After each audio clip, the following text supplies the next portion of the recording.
Hello, my name is Kelly Araujo, and this is presented on behalf of National University in preparation to receive a Master's of Education. It's for ITL 664 in August of 2019. Once again, my name is Kelly Araujo, and this topic focuses on English language learning parents in and out of the classroom. Just a little bit about me. I have a professional background where I received a degree in animal science, and I have a 2-year specialty for exotic animal training and management.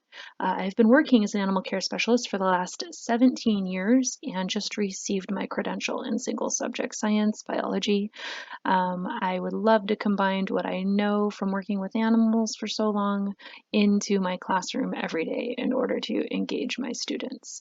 My whole point about science is I just want them to be able to realize that science is all around us, it's a part of our everyday life, and hopefully get students to realize just how important our environment is and that we need to respect it so that it's here for a lot longer.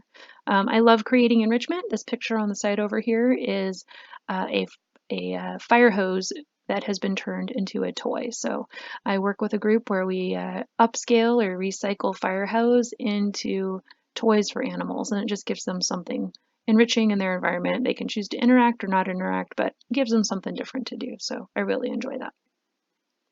Now, my research topic is a case study to investigate how to engage ELL parents so that they're more involved in their students' academic life. Research over the years has shown that any child that has their parents involved in their life and in their academics, it will encourage them and it will increase their academic success.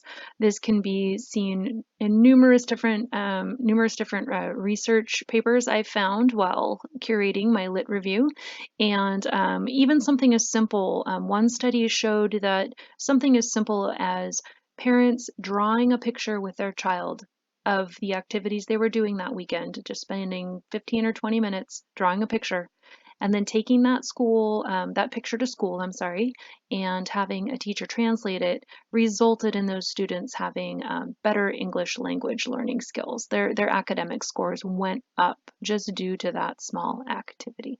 So I think parents are a very important part of any child's life, and especially in their academics, and they should be utilized as a scaffold. So focusing on ELO parents, like I kind of mentioned, parents are the very first teacher a child will ever have. And when they are involved in their child's daily school life, it increases their child's success. It increases their ability to get to school on time. It decreases the dropout rate. It decreases absences. So parents should be included as a scaffold or an additional teacher in their child's success.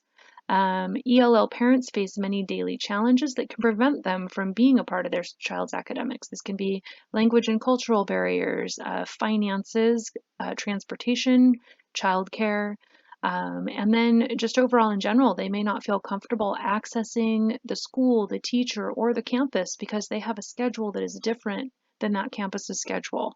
So schools that focus on helping parents and meeting their needs see an increase in ELL parent participation and in student academic success.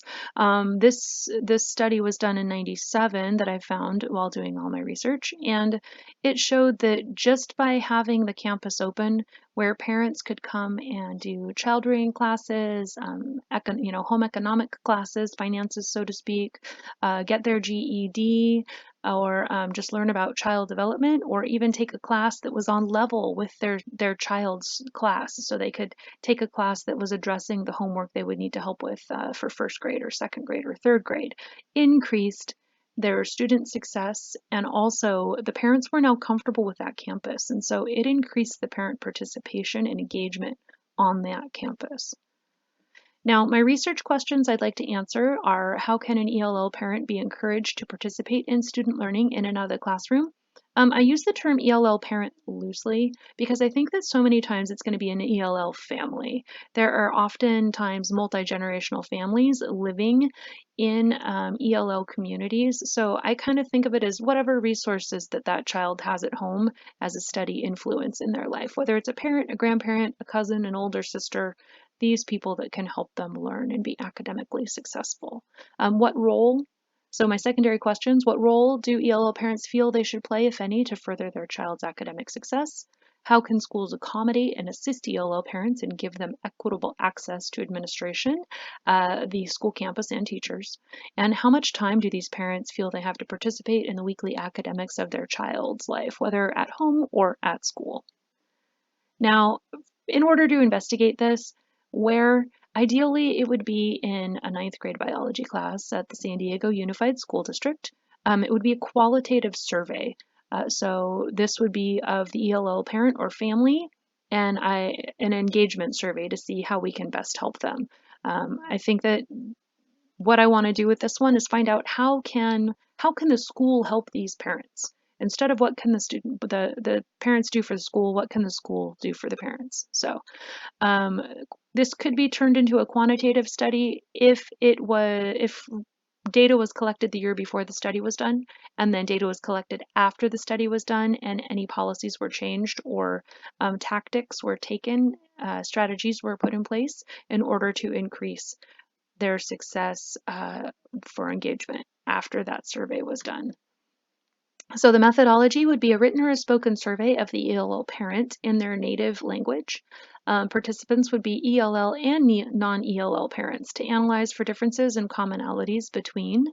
The timeline would be over a 10-month school year. So the first month or two gathering data, third month analyzing data, and then after that implementing the results that they found in that data to that school. Hopefully the outcome, if there was honest parent feedback to the school and the teacher, it would be to keep open communications with each other and increase their engagement. An additional step, once again, time permitting, would be to collect qualitative data regarding parent engagement during the student's first year at a school, and then collect data again the following year after a survey was done at the beginning of I guess that would be 10th grade, 10th grade year, and then being able to implement new policies and communications that were needs that were gained from it. Now for this paper, research in the library, my most utilized resources were Google Scholar. I would then go ahead, I would read articles, and I would also, when I found information that interested me, I would look at the references cited in that paper, and then I would kind of chase that down and see what I could find there, because there were typically additional resources that were cited in other papers that were along what I was looking at.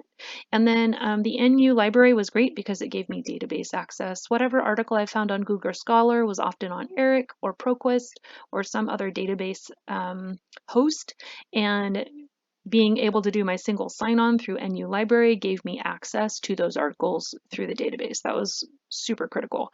Speaking of critical, my critical friend I did not use very much during this process, and I just I was so busy writing this paper, and I think he was too, and we both seemed to be succeeding without needing each other's input. I would have reached out if I had needed him, and I think he would have done the same too. My final thoughts on this: it was really interesting. The researching early and webliography I tied together. And the reason I do that is that I misinterpreted how to do the webliography. It didn't make any sense to me that I was just looking for websites that backed up my information when I was going to be writing a master's thesis, so to speak. So when I did my webliography, I found all scholarly articles, and then I wrote, one paragraph summaries for each article. So I did more of a major lit review that way for my webliography. I did redo it, and I did look up websites after that. But actually writing it that first way, where I found scholarly articles and then wrote kind of a one paragraph summary about each of them, really set me up for success for the lit review in my paper. If I hadn't done that, I would have still been reading papers the week after my webliography had been due, and I kind of had already done that. So that was really wonderful that I had already written up those summaries about those articles. For my future, I currently have been hired for a single subject teacher pool at San Diego Unified School District, and I'm in the visiting teacher pool. So hopefully I'll be subbing soon, and then I hope that I get pulled, so to speak, out of the single subject pool soon. And I just hope to be able to utilize this information so that I can make all parents in my classroom comfortable and willing to participate in their child's life to help them succeed succeed, whether academically, socio-emotionally, or any way in general. So thank you for your time, and I hope you're having a wonderful day.